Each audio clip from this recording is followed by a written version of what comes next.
Oui, 5%. Oui.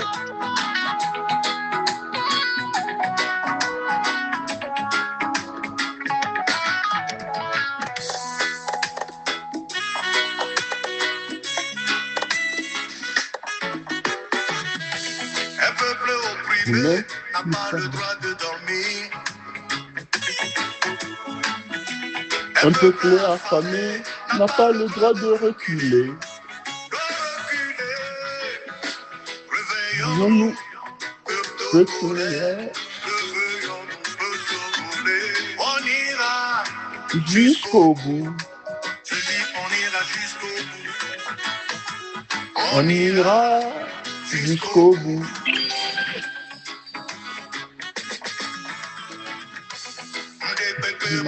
Le bonbon diminué. Jusqu'au bout. On ira jusqu'au bout. On ira jusqu'au bout. On ira jusqu'au bout. Intégrons la doctrine de la souveraineté intégrale du Togo et agissons pour une deuxième véritable indépendance du Togo. La DMK nous invite tous absolument. Que Dieu bénisse le Togo.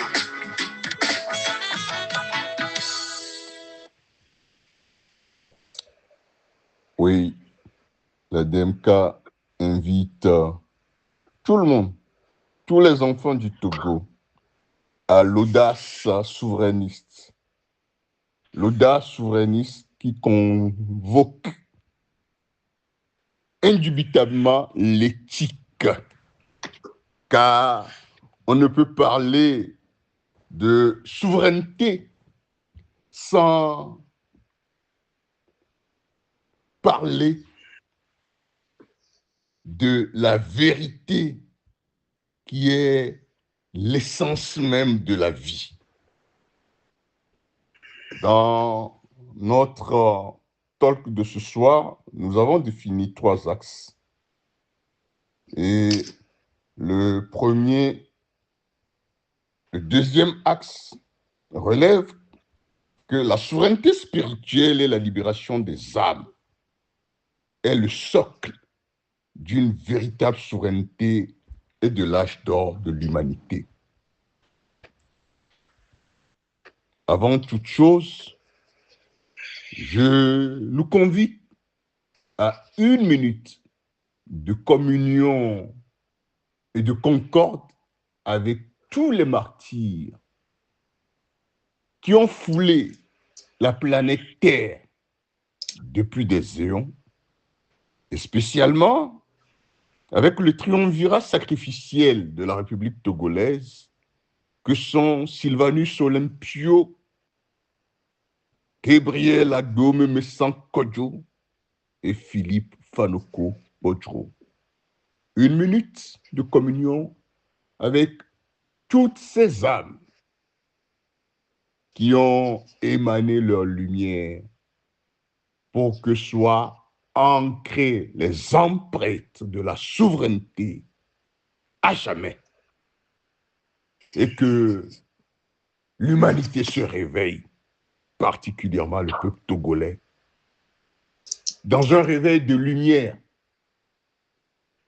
de transmutation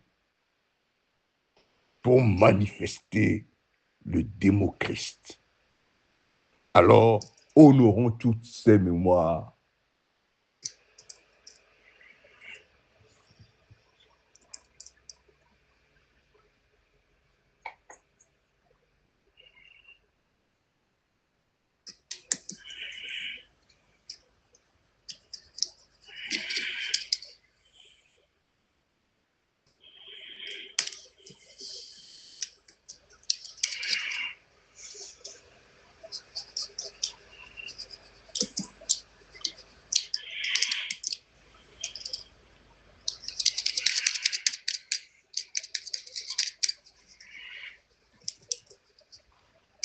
Merci beaucoup. Même les jésuites qui n'ont pas tant l'amour de la lumière christique divine ont pu, dans un coup d'éclair christique, relever que l'enjeu premier de la politique, c'est la libération des âmes. Mais c'est quoi la politique, si ce n'est des lignes générales de gouvernance? La politique n'est pas le rendez-vous des voyous, encore moins des faussaires, encore moins des apprentis sorciers. En réalité, la politique convoque la quintessence de l'intelligence humaine au service de l'humanité. Or, il n'y a de quintessence de l'intelligence humaine que dans le déploiement dans toute sa splendeur de l'amour. L'amour qui s'entend par don de soi, service désintéressé à la création. L'amour qui s'entend par beauté inexprimable, qui s'entend par le déploiement de la lumière christique, de la lumière solaire. Alors, la souveraineté spirituelle, c'est cette souveraineté dont disposent les civilisations de lumière. C'est cette souveraineté qui met en mouvement tout ce qui vibre, pulse le bien de toute la création et vont partout où besoin est pour aider à l'éveil des peuples. Donc, l'âge d'or de l'humanité qui s'en vient dans les 30 à 40 ans maximum, à partir de cette année, c'est la consécration de la souveraineté. La souveraineté s'avère donc, loin d'être un slogan, une réalité éminemment spirituelle. On ne peut pas parler de souveraineté en étant dans la fausseté, en étant dans la duplicité, parce que la souveraineté est portée par de hautes fréquences de lumière. Dès lors que quelqu'un proclame la souveraineté, mais ses actes portent la signature de basse vibration, cette personne est dans le mensonge.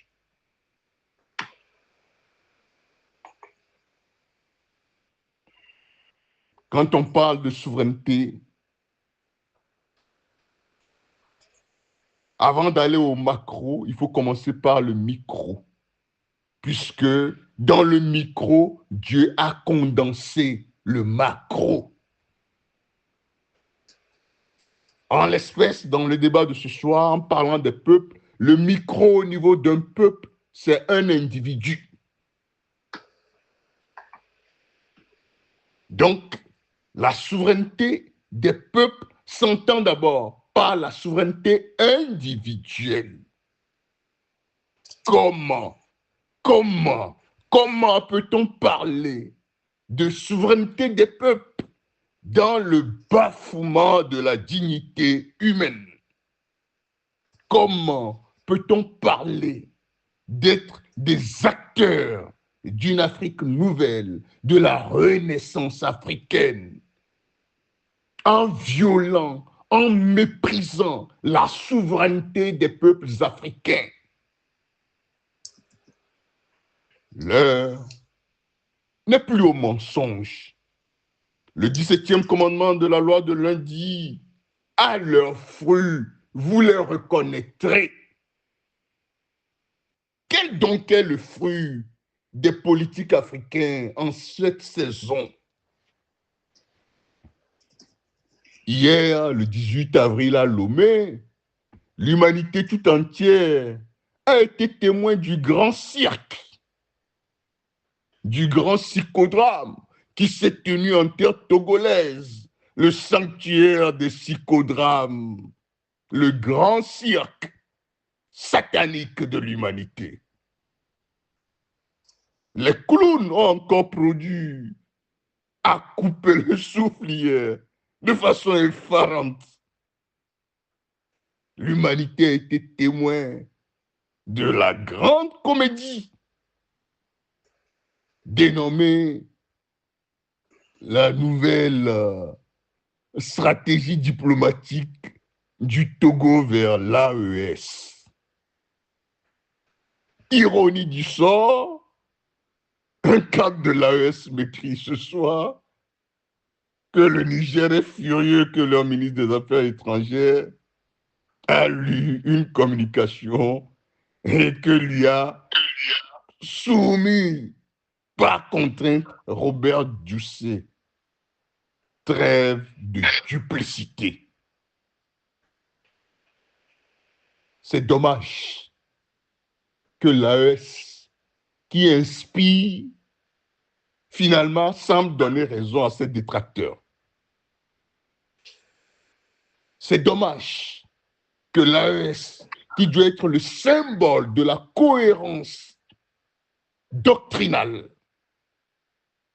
se révèle un patchwork doctrinal. Il n'est jamais trop tard.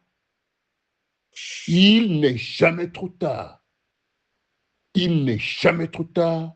C'est une alerte que nous envoyons à tous les responsables de l'AES, à tous ceux qui, au sein de cette belle aventure sous-régionale, veulent écrire le destin des peuples autrement, indépendamment des copineries, indépendamment des mesquineries, indépendamment du culte satanique, du mépris des lois cosmiques, du mépris de la dignité humaine, du mépris de la souffrance des peuples. À la date d'aujourd'hui, l'AES, pas le peuple de l'AES, mais les dirigeants de l'AES, je le dis haut et fort, et le multivers le reçoit. Les dirigeants de l'AES sont des imposteurs politiques. À leurs fruits, vous les reconnaîtrez. Assimi Goïta est un imposteur. Tiani Abdourahman est un imposteur. Ibrahim Traoré est un imposteur. Ils n'ont qu'à démontrer le contraire au peuple d'Afrique et de leurs îles, à l'humanité tout entière, en changeant de comportement. On ne peut parler de souveraineté des peuples, de panafricanisme, en flirtant dangereusement avec le contre-modèle du respect de la souveraineté des peuples, avec Faure Gnassingbé, l'incarnation par excellence du mépris des peuples, l'incarnation par excellence de la kakistocratie, l'incarnation par excellence du satanisme de haut vol. On ne peut pas parler de la souveraineté intégrale de l'Afrique et de ses îles en flirtant avec le Maroc, un pays proxy du sionisme, un pays proxy des anglo-sionistes. Le Maroc, ce pays, on l'a encore vu avec la Coupe d'Afrique des Nations récemment. De qui se moque le Mali? De qui se moque le Mali? Qui dit ne pas reconnaître la souveraineté du Sahara occidental en faisant voir à la face du monde dans les officines diplomatiques où on rigole que ces nègres s'embourbent comme on le pensait, qu'ils entretiennent d'excellentes relations avec le Maroc d'Hassan II. L'Afrique, l'élite africaine a su ressaisir. Hassan II, c'est un agent de l'anglo-sionisme, c'est un agent france-africain, c'est un saboteur de la cause de la Palestine. Les preuves sont là, les documents déclassifiés sont là. Finalement, l'AES semble un navire dont la cartographie est en panne, un navire dont la boussole a des problèmes. Nous en appelons à ce que l'élite de l'AES se ressaisisse, car c'est tout un continent qui pensait avoir affaire à des gens vertueux qui peuvent porter la renaissance africaine. Malheureusement, à ce jour, tel n'est pas le cas. À leurs fruits, vous les reconnaîtrez. Ce que nous disons n'est que la conséquence des actes que ces derniers jours, l'AES a posés à la face du monde.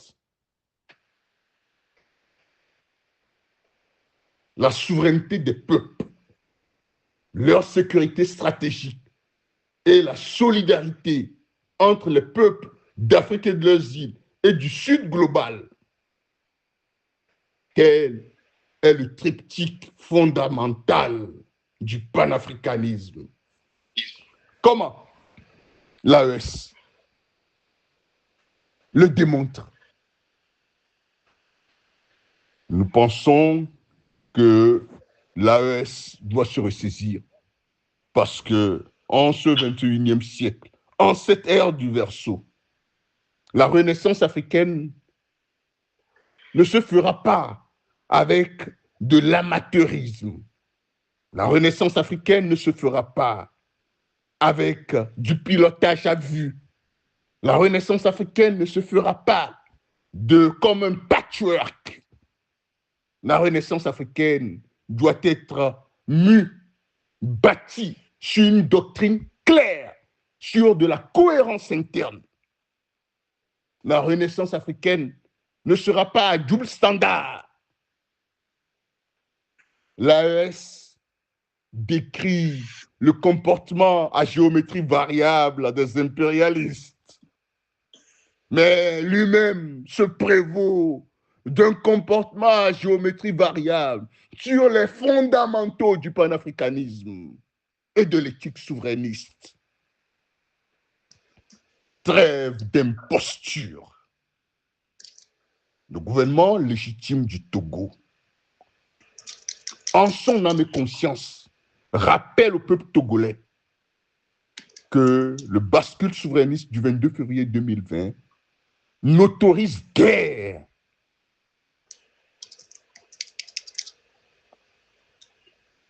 une hypnose par quelque prestidigitation que ce soit. Le 22 février 2020, le peuple togolais a choisi la souveraineté intégrale du Togo, de l'Afrique et de ses îles et de tous les peuples sur terre. Telle est l'essence de la doctrine de la souveraineté intégrale du Togo, sitôt. La doctrine de la souveraineté intégrale du Togo n'est pas une doctrine opportuniste.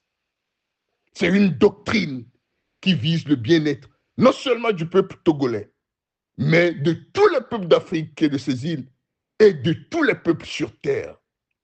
En cela, la doctrine de la souveraineté intégrale du Togo proclame une triple rupture. Première rupture d'ordre politique avec la post-colonie. Cette post-colonie qui n'est que l'œuvre des archontes de leur vallée terrestre. Cette post-colonie qui a fait voir le jour de toutes ces théories, de toutes ces doctrines prédatrices contre lesquelles, à juste titre, tous les peuples de par le monde se sont soulevés et dont l'Iran aujourd'hui est l'exemple type du rejet de l'humanité, de l'imposture et de la prédation. Deuxième rupture, la rupture avec le système financier international archontique de l'esclavage de la dette. Comment se fait-il que quelques individus issus du gang d'Epstein peuvent être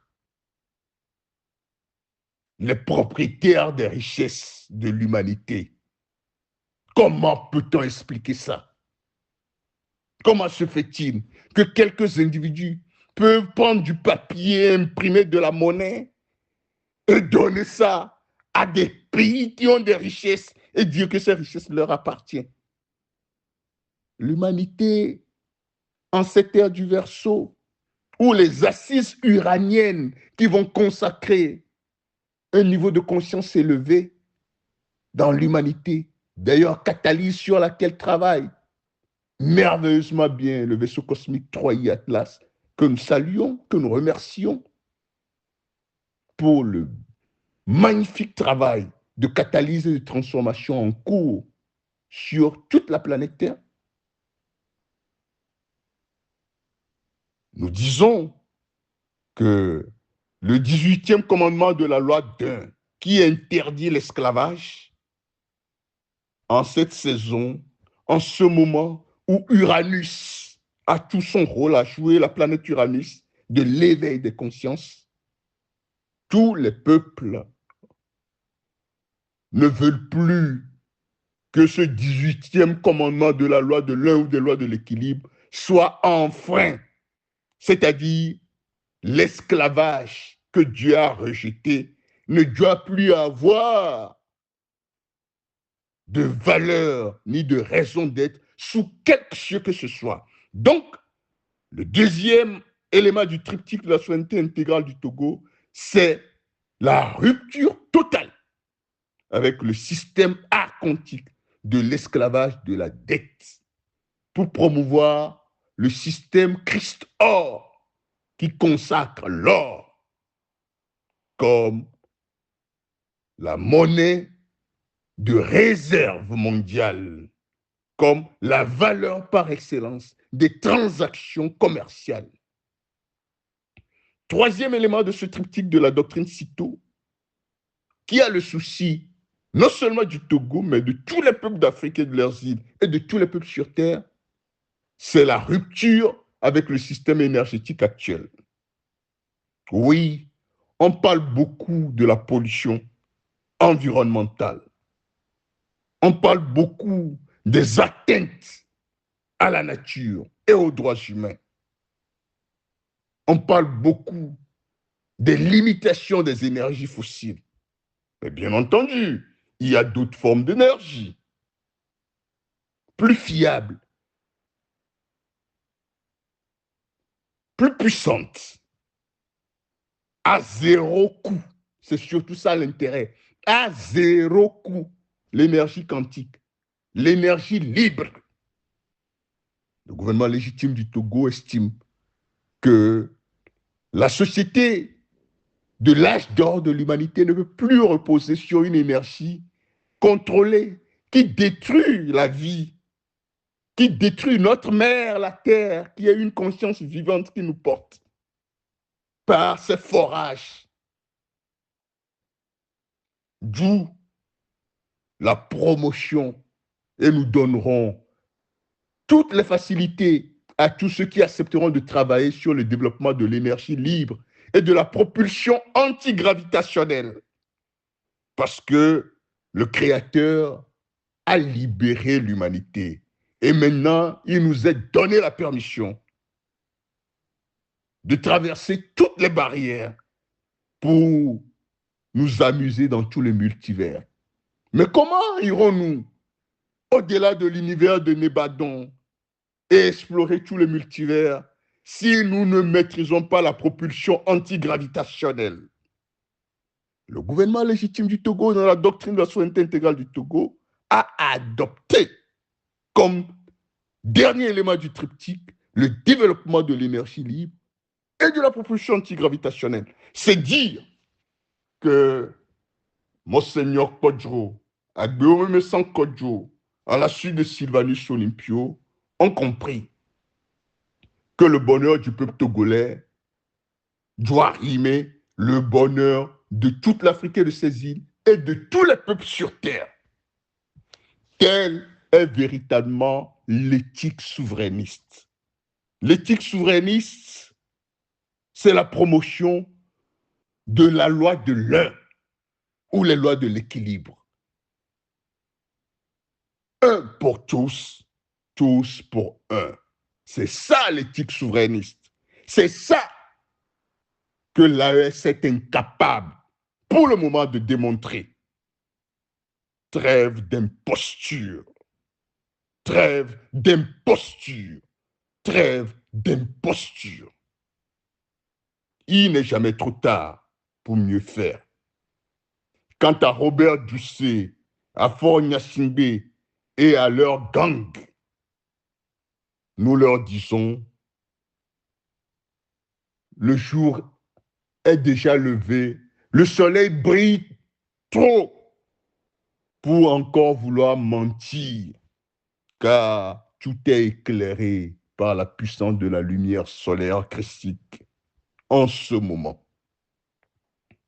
Il n'y a pas d'autre choix pour le gouvernement illégitime de Lomé que de reconnaître sa faillite et d'ouvrir sans délai des assises nationales souveraines,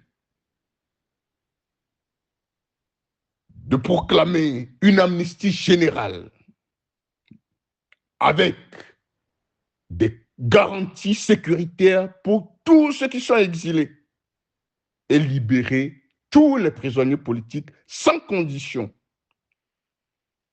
tout en prenant des mesures d'urgence pour l'allègement du panier de la ménagère, afin que tous les enfants du Togo se retrouvent, se pardonnent et posent les jalons de la refondation éthique et souveraine du Togo. Voilà le message de ce soir du gouvernement légitime du Togo pour le souverain peuple togolais, pour l'Afrique et ses îles et pour l'humanité tout entière. Le temps est venu pour que nous fassions de la géostratégie de coopération à somme positive la boussole de la coopération entre les peuples sur cette terre. Aucun État ne peut plus dire que ses intérêts priment sur les intérêts de l'autre. Non, cette terre est révolue. C'est le temps de l'amour, c'est le temps du triomphe de la lumière. À cela, nous appelons tout le monde. Vive la souveraineté intégrale du Togo-Cito, de l'Afrique et de ses îles et de tous les peuples sur terre. Je vous remercie.